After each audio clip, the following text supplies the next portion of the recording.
अटल जी के व्यक्तित्व से हमें परिचय कराने की कोई आवश्यकता नहीं है। जन जन अटल जी के व्यक्तित्व से, उनके कर्तृत्व से। बैठने की जगह नहीं है क्या भाई? अटल जी के व्यक्तित्व और कर्तृत्व से अच्छी तरह परिचित है। आपने देखा होगा कि कुछ व्यक्ति ऐसे होते हैं जब किसी पद पर बैठे होते हैं तो उसके पद के कारण उनका सम्मान होता है, ओहदे के कारण उनका सम्मान होता है। लेकिन कुछ ऐसे व्यक्तित्व होते हैं कि भले ही वह किसी पद पर न हो, उनका सम्मान उनके पद के कारण नहीं होता है, बल्कि उनके कृतियों के कारण होता है, उनके व्यक्तित्व के कारण होता है। श्रद्धेय अटल बिहारी वाजपेयी जी एक वैसी ही शख्सियत थे जैसे आप सभी यहां पर पढ़े लिखे लोग बैठे हैं। आप जानते हैं 111 तीनों एक एक एक हैं, लेकिन पहले का जो एक है उसकी वैल्यू 100 है, 20 का जो एक है उसकी वैल्यू 10 है, और अंतिम में जो एक है उसकी वैल्यू 1 है। लेकिन कौन कहां पर बैठा है इस कारण उसका मूल्यांकन होता है, लेकिन यह चीज श्रद्धेय अटल बिहारी वाजपेयी जी पर लागू नहीं होती है। एक ऐसा अद्भुत उनका व्यक्तित्व था। आज अटल जी की जयंती की पूर्व संध्या पर हम सब यहां पर एकत्रित हुए हैं। आमतौर पर जब भी महापुरुषों की जयंती मनाई जाती है तो बहुत ही गंभीर होती है और सामान्यतः वो औपचारिक भी होती है। लेकिन जब व्यक्तित्व श्री अटल बिहारी वाजपेयी जी जैसा जीवंत हो और जिंदा दिल हो मेरे बहनों भाइयों, तो उनकी जयंती भी स्वाभाविक रूप से एक अपना अलग स्वरूप ले लेती है। मैंने देखा है कि जब भी उनकी जयंती का कार्यक्रम होता है, भले ही वो हमारे बीच नहीं है, लेकिन उनको श्रद्धांजलि अर्पित करने के लिए लोगों के अंदर एक ललक होती है, और जो भी कार्यक्रम आयोजित होते हैं उन कार्यक्रमों में लोग भाग लेते हैं। यह खुशी की बात है कि इस आयोजन का माहौल, मैं मानता हूं, न तो औपचारिक है न ही बहुत बोझिल है, बल्कि अपनत्व और आत्मीयता से यह पूरी तरह से भरा हुआ है। ठीक वैसे ही जैसे अटल जी का जीवन और उनका व्यक्तित्व था जो हर किसी को छू जाता था, और इसको जीवंत बनाने के लिए मैं समझता हूं कि भारत के ही नहीं बल्कि दुनिया के माने जाने कवि भी यहां पर मौजूद हैं। उनका नाम लेने की जरूरत नहीं है, आप सभी अच्छी तरह जानते हैं। साथियों, अटल बिहारी वाजपेयी जी का जहां तक प्रश्न था, सार्वजनिक जीवन की उथल पुथल और शोर शराबे में भी कविता के कोमल स्वर को सदैव उन्होंने जीवित रखा है। एक जनप्रिय नेता के रूप में से अटल बिहारी वाजपेयी जी देशवासियों के मन पर अमिट छाप उन्होंने छोड़ी है। इस सच्चाई को भी कोई नकार नहीं सकता है, लेकिन उतनी ही गहराई से उन्होंने अपनी कविता के माध्यम से लोगों के दिलों को जीतने में भी उन्होंने कामयाबी हासिल की है। हम सभी इसे स्वीकार करते हैं। और जिन दिनों अटल जी 10वीं कक्षा में पढ़ते थे, शायद आपको जानकारी होगी कुछ लोगों को, उन्होंने अपनी लोकप्रिय कविता जो पहली लिखी थी, हिंदू तन मन हिंदू जीवन रग रग हिंदू मेरा परिचय, यह कविता उन्होंने लिखी थी। और 10वीं कक्षा में पढ़ने वाले छात्र की उम्र ही क्या होती है, लेकिन उस समय इस कविता को सुनकर बहुत सारे बड़े बड़े दिग्गजों ने, विद्वानों ने कहा कि यह व्यक्ति सामान्य व्यक्ति नहीं है, बल्कि यह व्यक्ति भारत का भविष्य है। अटल बिहारी वाजपेयी जी के बारे में उस समय ही लोगों ने कहा था।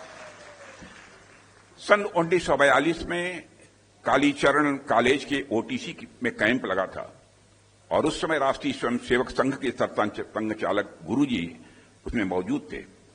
जब उनके सामने उन्होंने यह कविता पढ़ी तो पूरा का पूरा सभागार ही तालियों की गड़गड़ाहट से गूंज उठा था।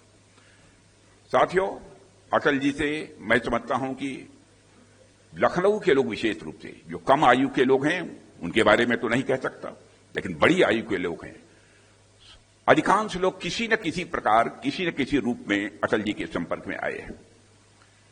अटल जी की यह बात कोई हम कभी नहीं भूलते, अब बराबर चित्त में मैं बैठा कर रखता हूं।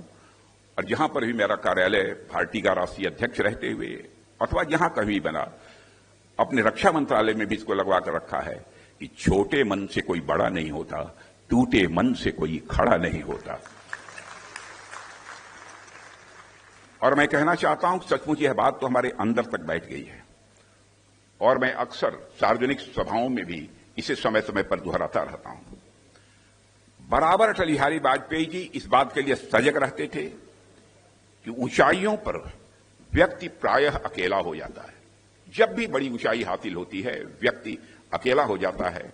पद, प्रतिष्ठा और बड़े दायित्व कई बार हमें लोगों से दूर कर देते हैं। यह बोध उनके मन में हमेशा रहा कि ऊंचा होना और अलग थलग हो जाना दोनों एक बात नहीं है। उनकी सबसे जानी मानी कविता ऊंचाई भी, उस कविता का नाम ही उन्होंने ऊंचाई रखा था, ऊंचाई भी इसी भाव को व्यक्त करती है। और यह कविता उन्होंने 1992 में पद्म विभूषण की उपाधि प्राप्त करने के बाद यह लिखी थी।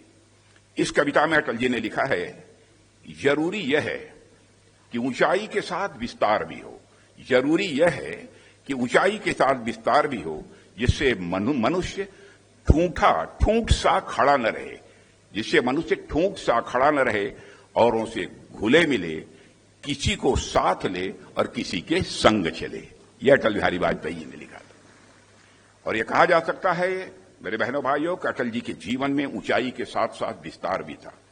इसी कविता की अंतिम पंक्तियां है कि हे प्रभु, मुझे इतनी ऊंचाई कभी मत देना, गैरों को गले न लगा सकूं, इतनी रुखाई मत देना। जो अभी अभी हमारे योगी जी ने इस कविता को आप सबके समक्ष प्रस्तुत किया है। मित्रों, मैं याद दिलाना चाहता हूं 1998 की बात है। अटल जी अस्वस्थ थे और न्यूयॉर्क के अस्पताल में उनका इलाज चल रहा था।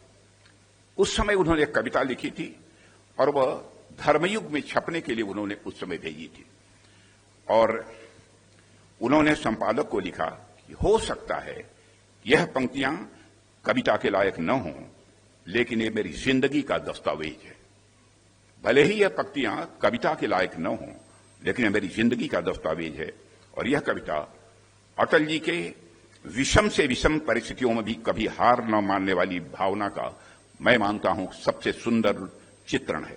उन्होंने लिखा था, टूटे हुए सपनों की कौन सुने सिसकी, टूटे हुए सपनों की कौन सुने सिसकी, अंतर की चीर व्यथा पलकों पर ठिठकी, हार नहीं मानूंगा, रार नहीं ठानूंगा, काल के कपाल पर लिखता मिटाता हूं, गीत नया गाता हूं। कैसा विलक्षण व्यक्तित्व था। और आप सब जानते हैं कि अटल जी जितने गंभीर थे उतने ही विनोद प्रिय थे। और लखनऊ के लोग तो विशेष रूप से उनके इस व्यक्तित्व से परिचित हैं। हंसते हंसते भी अटल जी बहुत ही गंभीर बातें बोल जाया करते थे। एक बार कुछ लोगों ने उन पर आरोप लगाया कि वह बहुत फर्म नहीं है, अटल जी आप बहुत दृढ़ नहीं हैं। तो उन्होंने इस अंदाज में कहा, क्यों आपने कहा? मैं आपसे कहना चाहता हूं कि आप नहीं जानते, भूल गए क्या, मैं अटल भी हूं लेकिन साथ ही बिहारी भी हूं।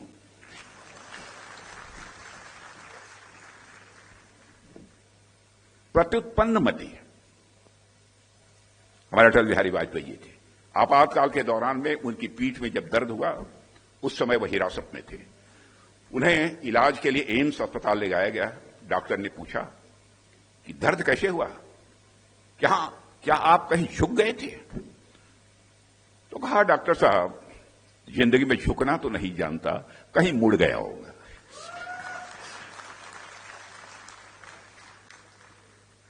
इसी बात से प्रेरित होकर अटल जी ने आपातकाल के विरुद्ध एक कविता लिखी थी कि दांव पर सब कुछ लगा है, दांव पर सब कुछ लगा है, रुक नहीं सकते, टूट सकते हैं मगर हम झुक नहीं सकते। एक घटना मैं आप सबके रखना चाहता हूं, 2006 की है। कुछ पत्रकारों ने अटल जी से पूछा, क्या इराक ऑयल कॉन्ट्रैक्ट घोटाले में कांग्रेस को बचाने के लिए पूर्व विदेश मंत्री नटवर सिंह को बलि का बकरा बनाया गया है? तो अटल जी ने जानते हैं क्या जवाब दिया? ये पूछा लोगों ने, क्या उस पर पर्दा डालने के लिए, उस भ्रष्टाचार पर नटवर सिंह जी को बलि का बकरा बनाया गया था? तो उन्होंने मुस्कुराते हुए जवाब दिया, मैं शाकाहारी हूं।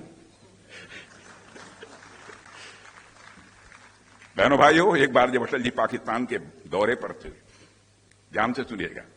जब एक बार वो पाकिस्तान के दौरे पर थे तो एक अविवाहित महिला ने उनसे कहा, उनके भाषण से प्रभावित होकर, आप मुझसे शादी कर लें लेकिन मुंह दिखाई में मुझे कश्मीर दे दें।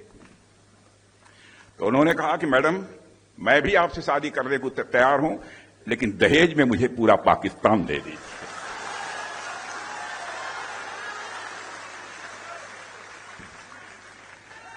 गजब का सेंस ऑफ ह्यूमर था, गजब का सेंस ऑफ ह्यूमर था अटल बिहारी वाजपेयी में।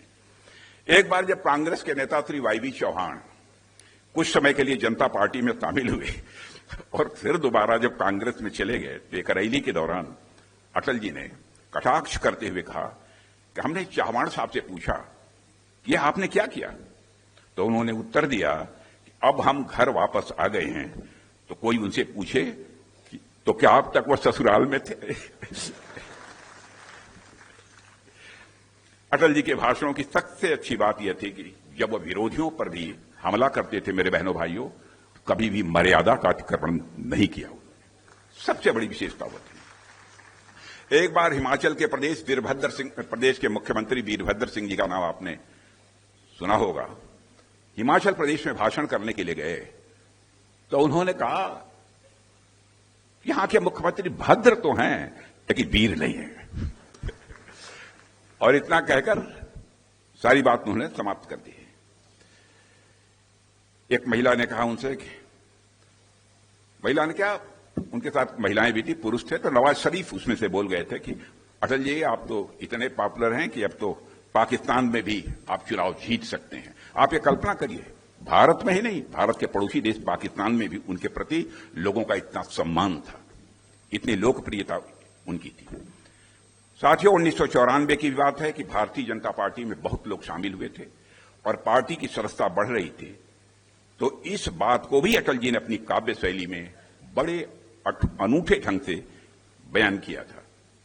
एक सभा में उन्होंने कहा था, ज्यों बड़री अखिया लखी, ज्यों बड़री अखिया लखी, आंखिन को सुख होत, यानी जैसे सुंदर बड़ी आंखों को देखकर आंखों को सुख और आनंद मिलता है, वैसे ही अपने वंश या परिवार को बढ़ता हुआ देखकर मन को अपार खुशी होती है। और जिस समय यह बात उन्होंने कही थी, मेरे बहनों भाइयों, मैं स्वयं उनके साथ था। और हम सब के लिए गर्व का विषय है और यह प्रसन्नता का विषय है कि आज हमारी भाजपा के पहले राष्ट्रीय अध्यक्ष आदरणीय अटल बिहारी वाजपेयी थे। उनके आज हमारी भाजपा वो विश्व की सबसे बड़ी राजनीतिक पार्टी बन गई है। अटल जी ने लिखा है, चीर निशा का वक्ष पुनः चमकेगा दिनकर, चीर निशा का वक्ष पुनः चमकेगा दिनकर। वे स्वयं भी सूर्य की तरह भारत की राजनीति के क्षितिज पर चमकते रहे और हमेशा वो चमकते रहेंगे, ऐसा मेरा पूरा विश्वास है।